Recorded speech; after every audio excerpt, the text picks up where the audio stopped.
When you bring home a Goodwill find, you give your whole town a reason to celebrate because you're also funding local job training and placement programs in tech, healthcare, and more. Goodwill. Bring good home.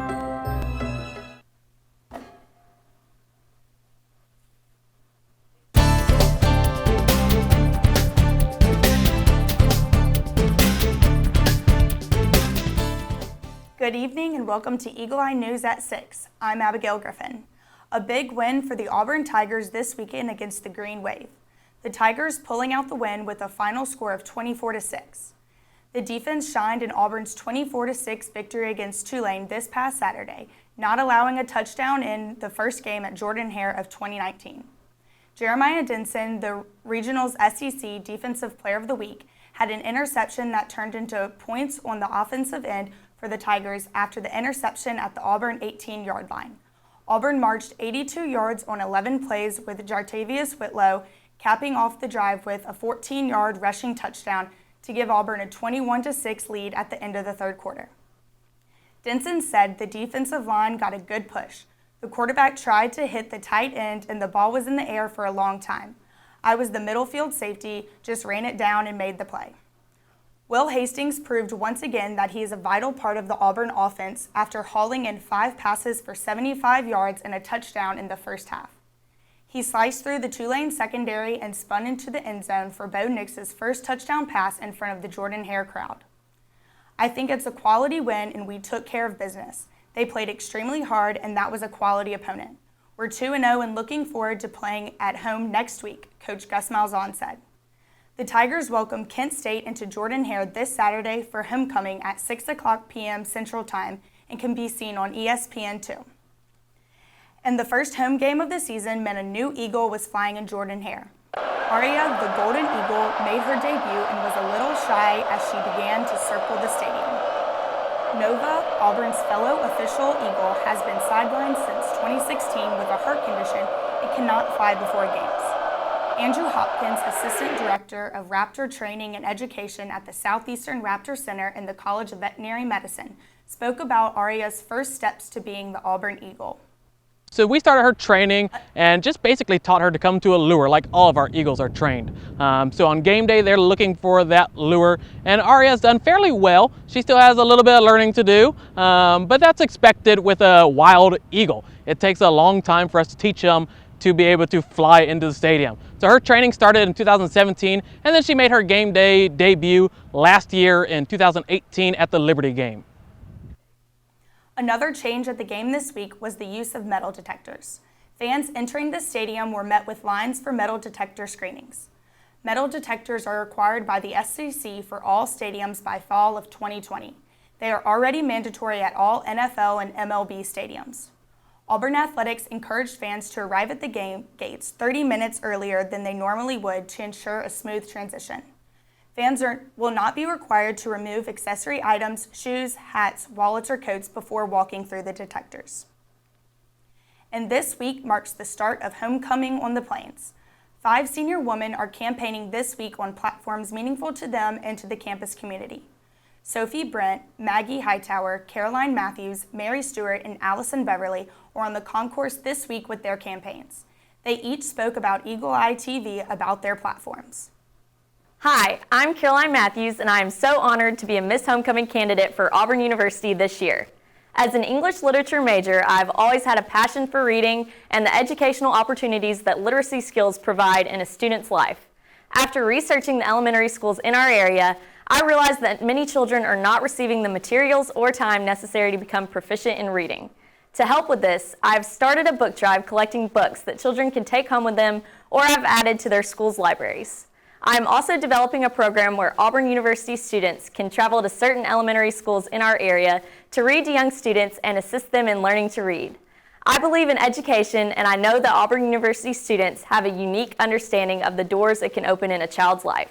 Through my platform, we can capture the spirit of homecoming and share those opportunities with the youngest members of the Auburn community.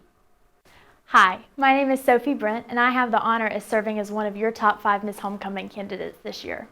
This week, and I pray indefinitely, my platform entitled Be the Face with Brent inspires the Auburn student body to be the face of the supportive and encouraging family we proudly claim to be.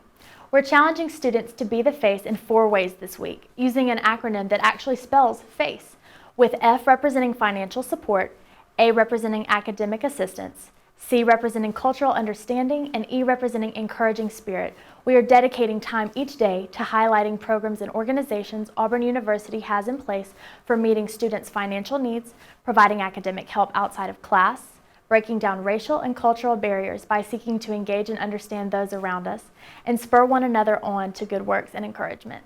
We hope that our fellow students would be reminded that being a family means that you can both give and take, serve and be served, encourage and be encouraged in a variety of ways each and every day. War Eagle. My name is Allison Beverly, and my platform is sexual assault awareness and prevention because 1 in 5 college women and 1 in 16 college men are sexually assaulted during their time in school, and 90% of these victims do not report it. As I campaign to be your next Miss Homecoming this week, my goals are to advocate to make the process of reporting these sexual assaults easier, to increase awareness and prevention regarding these events, and to work with Auburn University's SGA towards placing a sexual assault nurse examiner in the med clinic. During my time at Auburn, I have witnessed the truth behind these statistics. Sexual assault should not be an in-the-dark subject, and it should be something we bring into a brighter light. As Auburn men and women who believe in the power of human touch, which cultivates sympathy, I believe we should discuss these sexual assaults in order to bring happiness for all. It would be an honor and a privilege to serve as your next Miss Homecoming. My name is Maggie Hightower, and I am so honored and excited to be nominated for Miss Homecoming. Growing up, I had 2 cousins with disabilities who had limited social and educational opportunities, even though they had a great amount of potential. And at a young age, this broke my heart.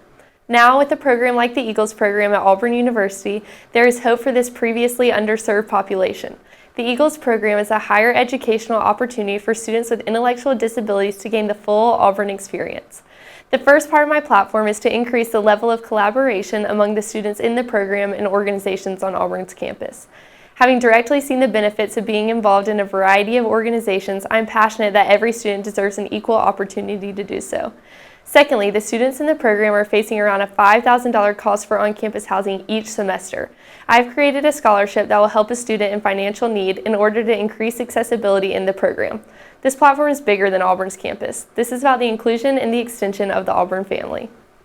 Hey y'all, my name is Mary Stewart, and I have the honor of being nominated as a top 5 candidate for Miss Homecoming. My platform benefits Special Deliveries of Lee County, which is the child abuse prevention center for our area. Special Deliveries aims to teach mothers how to detect and prevent child abuse in their own homes by offering classes and support to all women who seek their services.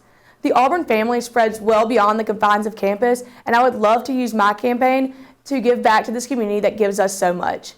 If you want to hear more about this organization and the incredible work they are doing, then come find me on the concourse this week. I hope you will join me in standing with Special Deliveries as they continue the fight against child abuse in our area. Thank you. For their full campaign platforms, head to our website, eagleeyeauburn.com. Elections for Miss Homecoming are on Friday, September 13th from 7 a.m. to 7 p.m. Students can vote for their favorite candidate at aub.ie/SGA vote. There's plenty of events going on this weekend to go along with Homecoming. On Friday, fans can tour the new Jay and Susie Gouge Performing Arts Center at 3 p.m. as part of the Friday Speaker Series. Also, Football Fans and Feathers is back at the Southeastern Raptor Center this Friday at 4 p.m. and tour the Jordan Hare locker rooms from 4 to 6 at the stadium. Friday night, the Homecoming Parade and Pep Rally is making its way through downtown beginning at 6 p.m. On Saturday, the game starts at 6 p.m. as Auburn takes on Kent State Golden Eagles. Miss Homecoming will be announced at halftime. And on Sunday, before fans head out of town, downtown Auburn is hosting Brunch and Browse with several retailers and restaurants offering specials from 10 a.m. to 2 p.m. After the break, a look at the new graduate business building located in the College of Business. You're watching Eagle Eye TV, Auburn's news leader. Get it. Get it. Get it. Get it. Get it. Get it.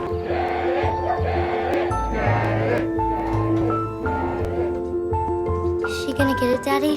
She'll get it. Get it. Get it.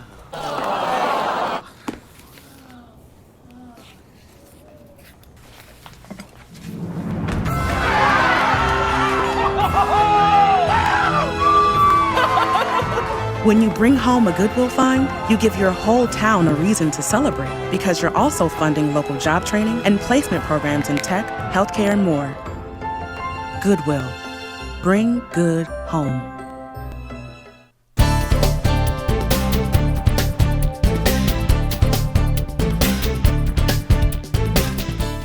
This summer, the new graduate business building located in the College of Business opened. The building will support the growing graduate needs of the Raymond J. Harbert College of Business. The building houses flat, flexible, and case study classrooms. It also has a flexible studio lecture hall, an innovation lab, student study pods and team areas, various conference and reception style areas, and administrative offices for the college's MBA program. The building will allow Auburn's Northwest Gateway to serve as a unified business education campus through the connection between the Graduate Business Building and Louder Hall.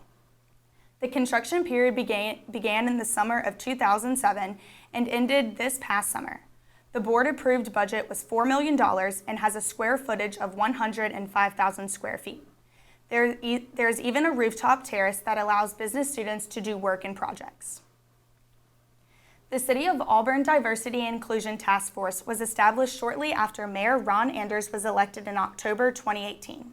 The task force quickly began planning a Diversity and Inclusion Festival for Auburn in 2019. This project was originally planned to take place on October 26 at Felton Little Park. The festival has been delayed until the next fall, with Anders saying the city needs more time to execute plans. Since the Diversity and Inclusion Task Force is an entirely new program for Auburn, the festival is the first of its kind. The goal of the festival is to celebrate all people regardless of religion and identification within the Auburn community. A well-respected program that provides golf cart rides to those on campus with disabilities and injuries has become under new leadership. The service jaunt was started back in 2011 by the Office of Accessibility. Transportation Services took over operations in June. Jaunt was moved over to transit because it was part of the transportation industry. However, due to federal regulations, he said the Office of Accessibility continues to play a critical role in the program. Harris said Jaunt currently provides about 90 rides per day, with only 3 to 4 golf carts. He said the program is looking to expand. Because of the number of rides scheduled throughout the day, students have a limited amount of time between classes to make it back to the golf cart. Qualifying documentation, which will automatically go to the Office of Accessibility, he said. For those who are interested in registration for the Jaunt service, must first provide all documentation to the Office of Accessibility.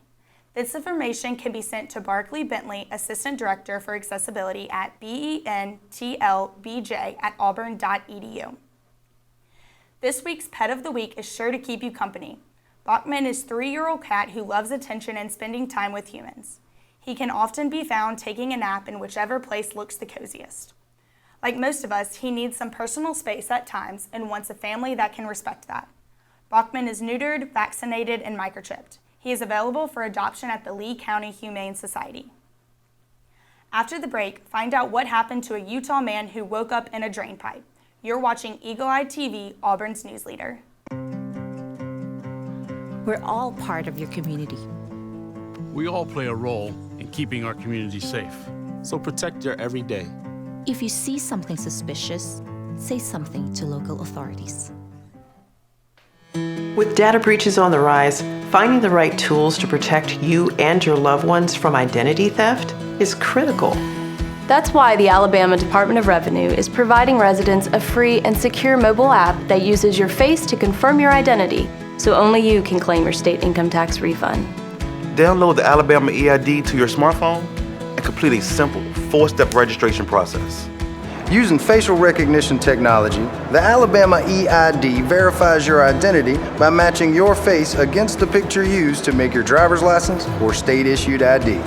With the Alabama EID, there are no usernames or passwords to remember, and only you can authorize the Department of Revenue to process your state income tax refund. Don't let someone steal your state tax refund. Protect your refund. Protect yourself. Learn more at alabamaeid.com.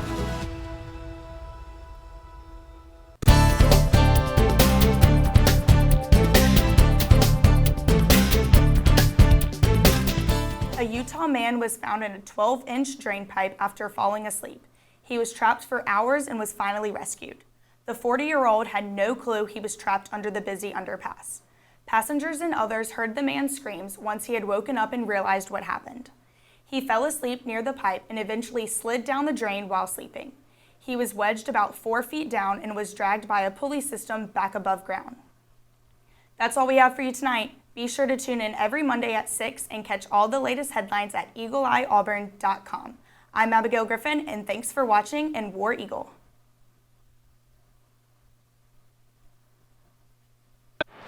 It's my job to pay attention to the game, and I take my job seriously. While I'm busy watching the game, I need your help keeping an eye on the stands.